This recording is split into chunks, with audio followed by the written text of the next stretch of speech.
Sekarang akan kita lanjutkan para hadirin rahmati Allah azza wa jalla, di antara kaidah yang dijelaskan tentang ziyaratu al-qubur.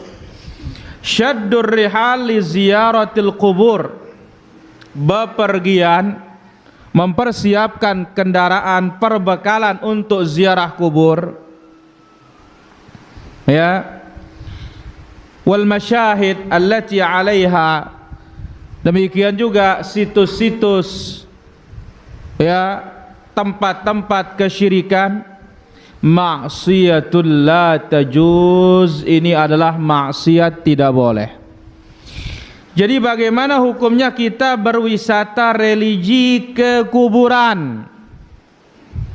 Ya, kenapa orang sewa mobil, sewa pengawal untuk apa? Ziarah kubur atau ziarah wali, ziarah makam. Di sini dikatakan maksiyah ini kemaksiatan. Tapi syaratnya syaddur rihal, mempersiapkan kendaraan, mempersiapkan berbekalan. Maka safar, ini ingat, safar ya, harus bepergian, bukan datang ke kubur di kampung kita. Kalau datang di kubur di kampung kita, inilah yang disebut oleh Nabi, fazuruha fa innaha tudzakkirukumul akhirah. Ziarahilah kuburan itu, karena itu mengingatkan kalian akan hari kiamat. Yang dimaksud di sini yang maksiat adalah apa? Bepergian sehingga harus musafir. Itulah tadi sewa apa? Sewa mobil, lagi sewa apa? Pengawal, perlu nyiapin apa? Ayam, nyiapin kanduk, nyiapin bebek, manuk, ya, nyiapin perbekalan. Nah, safar, musafir, berwisata religi ke tempat-tempat tersebut, mimma harramahullah wa rasuluhu, ini diharamkan oleh Allah, diharamkan oleh Rasul sallallahu alaihi wasallam. Kadang orang nanya, ngomong kok sama kuburan gitu. Bagi saya itu mudah sekali dijelaskan, karena orang yang di kuburan itu kan hanya berbeda dimensi saja. Betul. Ya jangankan Allah, Steve Jobs aja bisa bikin media komunikasi untuk orang yang berada di dimensi yang berbeda, yaitu dimensi ruang. Saya bisa telepon istri saya sekarang pakai HP kok, padahal dimensi ruangnya sudah berbeda gitu kan. Artinya itu mudah sekali. Kemudian yang kedua, soal perantara, ini kan sebenarnya soal proposal ya. Nah, memang kalau kita yang tradisinya habaib, nahdien itu sama proposal memang sangat mengerti kita.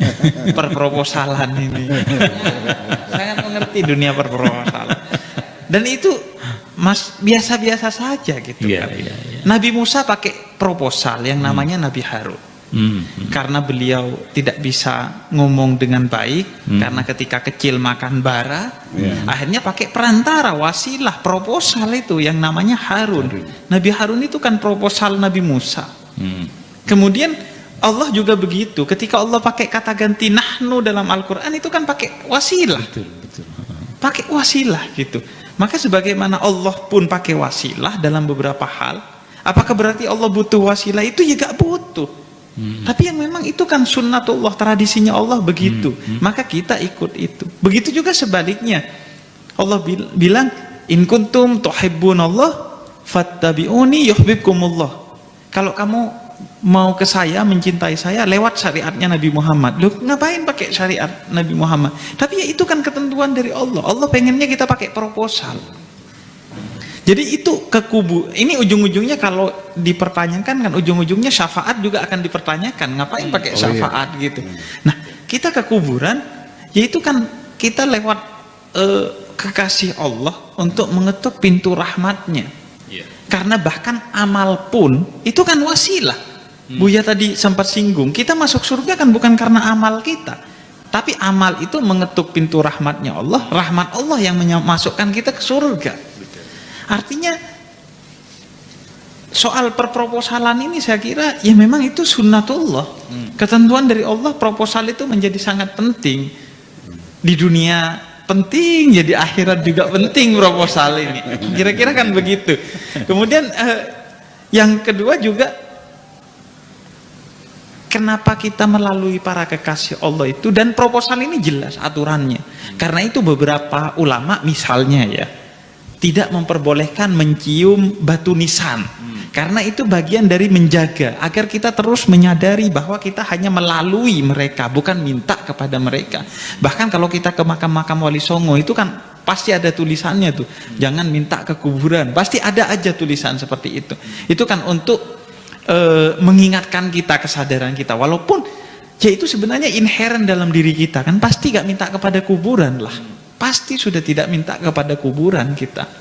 Dan kenapa melalui itu? Karena mereka lebih hidup dari kita. Para wali Allah itu lebih hidup dari kita walaupun mereka sudah mati secara fisik. Ya buktinya Sunan Ampel setiap hari ngasih makan ribuan orang. Ada aktivitas ekonomi ribuan orang. Iya, Sunan Gunung Jati. Sunan Gunung Jati di sini ribuan orang. Bahkan di Sunan Ampel saya beberapa kali beli barang itu di tokonya orang Arab di sana. Kemudian saya ngobrol sama mereka. Mereka itu gak percaya kepada ziarah kubur, tapi dikasih makan sama ziarah kubur gitu. Artinya ini kan soal rahmat. Orang yang tidak menyembah Allah juga dikasih makan sama Allah. Nah ini rahmat. Sedangkan saya, ngasih makan istri saya saja harus ke Cirebon ini, harus ke Indramayu, harus ke Surabaya, ke mana-mana untuk cari makan istri saya aja. Mereka ngasih makan ribuan orang setiap hari gitu. Artinya siapa yang hidup, siapa yang mati ini pertanyaannya. Kan berarti lebih hidup mereka gitu. Dan terakhir soal tadi Buya sempat singgung soal ukhuwah.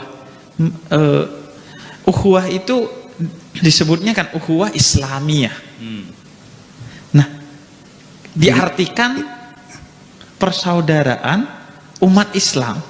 Padahal kalau menurut saya kan posisinya kan itu sifat-sifat dan mausuf kan. Di Al-Qur'annya innamal mu'minuna ikhwatun. Dan sebenarnya ukhuwah Islamiyah. Islamiyah itu sifat posisinya secara nahwu. Jadi persaudaraan yang bersifat Islami. Tidak mesti persaudaraan itu antara orang Islam. Yang penting persaudaraannya bersifat Islami. Apa itu Islam? Berkemanusiaan, keadilan, cinta, tidak hianat, tidak munafik. Walaupun non muslim, kalau tidak munafik maka persaudaraannya Islami. Tapi walaupun sesama muslim, kalau urusan proposal dia gontok-gontokan seperti di Timur Tengah, ya itu tidak Islami persaudaraannya. Makanya itu saya rasa kita harus kembali kepada surat Mumtahanah 7 dan 8 bahwa mari saling berbuat baik di antara muslim, non muslim.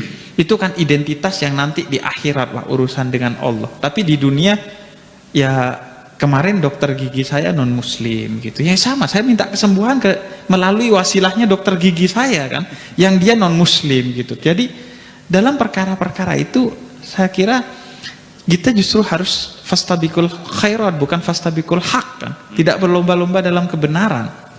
Kalau berlomba-lomba dalam kebenaran repot urusannya nanti. Tapi kebaikan aja. Ayo berlomba-lomba bangun rumah sakit, ayo berlomba-lomba bangun pendidikan dan lain sebagainya. Jadi menurut saya itu kata kuncinya malam hari ini saya rasa yang saya dapatkan adalah bagaimana membangun cinta itu. Nah, cinta itu yang menyebabkan kita bisa berhubungan meskipun beda agama. Cinta itu yang menyebabkan kita bisa berhubungan walaupun beda alam. Walaupun orang itu sudah meninggal, tapi dengan cinta kita bisa berhubungan.